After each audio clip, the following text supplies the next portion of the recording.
नमस्कार, आदाब, सत श्री अकाल। मैं आपका दोस्त Sunil Kumar, RTI India news में आप सबका स्वागत है। जैसे कि आप जानते हैं, जैसे ही मार्च महीना शुरू होता है, पेरेंट्स की धड़कनें बढ़ जाती हैं, क्योंकि एडमिशन फ़ीस के नाम पर उनको लूटा जाता है। एक ही पर्टिकुलर दुकान के ऊपर से बुक्स लेने का दबाव पेरेंट्स के ऊपर होता है। एक ही दुकान के ऊपर से यूनिफॉर्म लेने का दबाव उन पर होता है। इसी बात को लेकर के आज हम आपको मिलाने जा रहे हैं करण जी से, जो कि वार्ड नंबर 11 के एक्स पार्षद भी है और उनका योगदान जो है आम जनता के साथ हमेशा रहा है। आइए बातचीत करते हैं करण जी से। करण जी, आप किस तरह से इन चीज़ों को देखते हैं? देखिए, मैं करण सिंह जम्वाल, जब private school parent association Kathua का मैं प्रेसिडेंट भी हूँ।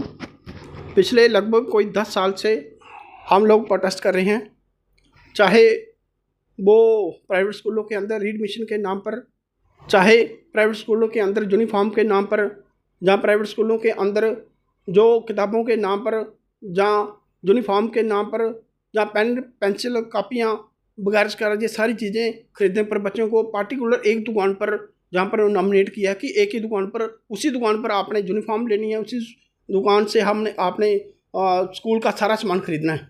और वो दुकानदार जो है वो पूरा सेट बनाकर, वो सेट भी कितने का, दूसरी क्लास का सेट जो है वो 8,000 रुपये में, 9,000 रुपये में और 10 और 12,000 रुपये के बीच में दूसरी का तीसरी का सेट वो बनाकर बेचता है और उसमें कोई कंसेशन नहीं होती। वो जब उससे बात करो, यार हम भी लोग पढ़ते थे किताबों के अंदर कितनी कंसेशन होती, वो कहता है कि आपको हमने कंसेशन दे दी तो प्राइवेट स्कूल वालों को क्या देंगे भाई, उनकी किताबें हम लोग बेच रहे हैं। तो कहने का भाव ये है कि भ्रष्टाचार तो यहीं से शुरू हो गया है। हम ये कहना चाहते हैं कि सरकारें क्या कर रही हैं, कितने कितने डिपार्टमेंट इन्होंने बनाए हुए हैं। ये प्राइवेट स्कूलों के आपने तो लूट सूट का धंधा बनाकर रख दिया है। सरकारों ने उनको खुली छूट दे दिया है, आप जितनी मर्जी किताबें बेचो। और आपने एक तरफ से कह दिया है कि छोटे बच्चा जो है उसका बैग जो है 1.5 किलो और किलो के बीच में, 2 किलो के बीच में, आपने तो उसका वेट भी मेजर करके रखा हुआ है। कहाँ है वो लीगल डिपार्टमेंट वाले? लीगल मेट्रोलॉजी डिपार्टमेंट का एक भी आदमी वहाँ पर वो स्कूलों के अंदर कोई भी दौरा करने नहीं जाता है। कितनी छट बेच रहे हैं वो बिना धड़क के, कोई भी डरता नहीं है। वो जैसे उनको कोई लाइसेंस मिला हुआ है ना भ्रष्टाचार का, वो कहता है अपनी मर्जी से बेचेंगे। अगर किसी ने कोई हिंदी की किताब खरीदनी है, वो कहे कि हमें हिंदी की एक बुक दे दो, कहता नहीं भाई आपको पूरा सेट लेना पड़ेगा। पूरा सेट वो 8-9 हज़ार रुपये का है, वो लो, वरना आपको एक किताब नहीं मिलेगी। तो क्या कर रहे हैं ये हमारी सरकार, क्या कर रही है हमारी एडमिनिस्ट्रेशन? बड़े बड़े होल्डिंग लगाकर भ्रष्टाचार मुक्त सरकार बनाएंगे, भ्रष्टाचार मुक्त हमने प्रशासन देंगे। ये है आपका भ्रष्टाचार मुक्त प्रशासन, ये आपका भ्रष्टाचार मुक्त आपकी एडमिनिस्ट्रेशन। ऐसे भ्रष्टाचार खत्म होगा। प्राइवेट स्कूल वाले जब स्कूल खोलते हैं तो आपके पूरे नाम से इन्होंने रखे होते हैं कि हम बच्चों को बिल्कुल फ्री ऑफ कास्ट, 25% बच्चों को फ्री ऑफ कास्ट एजुकेशन देंगे। जो बच्चे ऑर्फन हो गए, जहाँ जिनको उन्होंने जो बिल्कुल गरीब BPL कैटेगरी से बिलोंग करते होंगे, इनकी फ़ीस माफ़ कर दी जाएगी। मैं कहना चाहूँगा इन पूरे स्कूलों का, जितनी प्राइवेट स्कूल हैं, इन सब का ऑडिट किया जाए, फिर आपको पता चलेगा कि कौन सा स्कूल के अंदर कितने बच्चे फ्री ऑफ कास्ट पढ़ रहे हैं। एक भी बच्चा प्राइवेट स्कूलों के अंदर फ्री ऑफ कास्ट नहीं पढ़ रहा है। करण जी, कहीं ना कहीं जो पॉलिटिकल लीडर हैं, जो नुमाइंदे चुन करके जाते हैं, उनके भी कहीं ना कहीं अपने ही प्राइवेट स्कूल हैं, तो वो लोगों की तरफ किस तरह से ध्यान देंगे? अरे भाई, जिन्होंने कानून बनाना है, कानून तो असेंबली के अंदर बनते हैं ना जी। असेंबली के अंदर तो MLA और पार्लियामेंट के अंदर MP साहब, जहाँ वहाँ पर जितने भी होंगे MP, जहाँ पर बैठकर तो कानून बनाते हैं, जहाँ पर असेंबली के अंदर बनाते हैं। तो ये इन सब के प्राइवेट स्कूल हैं, इन सब के शराब माफिया हैं ये लोग। मैं कहना चाहूँगा ये शराब के ठेकेदार भी हैं, और ये भू माफिया भी हैं, और ये माइनिंग माफिया भी हैं, और अब इन्होंने प्राइवेट स्कूल माफिया भी बन गए हैं जी। जब इन माफियों के हाथ में ये प्राइवेट स्कूल चले जाएंगे तो फिर वो लूट सूट तो होगी ही, फिर कैसे ठीक होंगे? और इसका दोषी जो है वो सरकारें तो है ही हैं, चाहे कोई भी होगा, सरकार भी है और गवर्नर साहब भी होंगे, क्योंकि 10 साल गवर्नर साहब के भी थे। 10 साल में उन्होंने कौन सी प्राइवेट स्कूलों के अंदर वो भ्रष्टाचार मुक्त प्रशासन दे दिया? कितने लोगों को राहत दी? उन्होंने भी कोई राहत नहीं दी। तो कहने की बात यह है कि जब तक लोग ही इकट्ठे नहीं होंगे, लोगों से बार बार हम अपील करते थे, पिछले 10 साल से हम लोग अपील कर रहे हैं। और जम्मू के अंदर अमित कपूर जी वो भी लगे हुए हैं, और कितने पेरेंट्स उसका साथ देते हैं और कितने पेरेंट्स हमारा साथ देते हैं। हमने कई बार तो सिद्धि चौक बंद किया है, कई बार हमने, हाँ सलूट करना चाहूँगा जहाँ पर हमारे DC रोहित खजूरिया जी थे, उन्होंने प्राइवेट स्कूलों के अंदर लगाम लगाई थी, और जितनी भी प्राइवेट स्कूल वाले रीएडमिशन ले रहे थे, जहाँ एनुअल चार्जेस ले रहे थे, उन सबका एनुअल चार्ज भी बंद करवाया था उन्होंने, और रीएडमिशन भी बंद करवाई थी। और जो ट्रांसपोर्टेशन चार्जेस वो पहले बच्चों से ले लेते हैं, 6-6 महीने का पहले एडवांस में, 1-1 साल का पहले एडवांस में ले लेते हैं, और वो भी उन्होंने बंद करवाया था। ऐसे DC साहब होने चाहिए जो जिनके अंदर काम करने की क्षमता भी हो, जो भ्रष्टाचार। आज प्राइवेट स्कूलों ने एडमिशन का नाम जो है आजकल एनुअल चार्जेस रख दिया है, किस तरह से देखते हैं इस चीज़? देखिए, एनुअल चार्जेस हो चाहे रीएडमिशन हो, तो both are the same thing, ये दोनों एक ही चीज़ हैं। और एनुअल चार्जेस किस बात का होगा भाई, मुझे आप बताइए। एनुअल चार्ज में आप क्या दे रहे हो? बच्चे पानी पीने के लिए, बच्चों वहाँ पर कोई वाटर कूलर नहीं लगा होता, बच्चे घर से पानी लेकर जाते हैं। आप देखो बच्चों को बैग चेक करके देखिए, बाथरूम उनके पास है नहीं, ग्राउंड उनके पास है ही नहीं। देखिए कौन सा प्राइवेट स्कूल है जिसके पूरे नाम से 10वीं तक स्कूल खोले हैं, 12वीं तक स्कूल खोले हैं, ग्राउंड किसी के पास नहीं है। तो ये क्या है भाई? किसने उनको एडमिशनें दी? किसने उनको परमिशनें किसने दी? परमिशन देने वाला भी भ्रष्टाचारी है और परमिशन लेने वाला भी भ्रष्टाचारी है मेरी नज़रों में। आप 10वीं तक स्कूल खोल रहे हो, आपके पास कोई लैब भी नहीं है, बच्चा कहाँ से वहाँ पर कैसे वो प्रैक्टिस करेगा? प्रैक्टिकल कहाँ से करेगा? वो पूछने वाला कोई नहीं है। धड़ाधड़ 10वीं 12वीं 13वीं कॉलेज भी खोल लो आप, कौन पूछेगा आपको? ये सरकार, आप दे दो सरकार को पैसे। तो कहने का भाव यह है कि भ्रष्टाचार मुक्त आपने प्रशासन बनाना है तो पहले एजुकेशन सिस्टम को ठीक करिए। लगातार किताबों के सेट जो है हर साल चेंज किए जाते हैं ताकि कोई पुरानी किताबें लेकर ना बच्चा पढ़ सके। देखिए, हम यही बात कर रहे थे कि हर साल जो है, हर साल एजुकेशन सिस्टम में इन्होंने ऐसे बना के रखा हुआ है, प्राइवेट स्कूल वालों ने हर साल सिलेबस चेंज करना है। वही सिलेबस, मैं कहना चाहूँगा कि वो सिलेबस का है क्या? बहुत सी किताबें ऐसी हैं वो पूरे साल तो वो प्राइवेट स्कूल वाले उसको हाथ भी नहीं लगाते। ड्राइंग की मैं कोई किताबों की दुकान पर गया था, ड्राइंग की 800 रुपये की। भाई ड्राइंग की छोटी सी एक बुकलेट होती है, वो 800 रुपये की। बच्चों की किताबें, छोटी छोटी बच्चों की किताबें, दूसरी की तीसरी की 875 रुपये की किताब। यार इतना होता है क्या भाई? कैसे माँ बाप अपने बच्चों को पढ़ाएंगे? और करोड़ों रुपया तो आपके जो ग्रेजुएशन तक बच्चों को पढ़ाने में लग जाता है।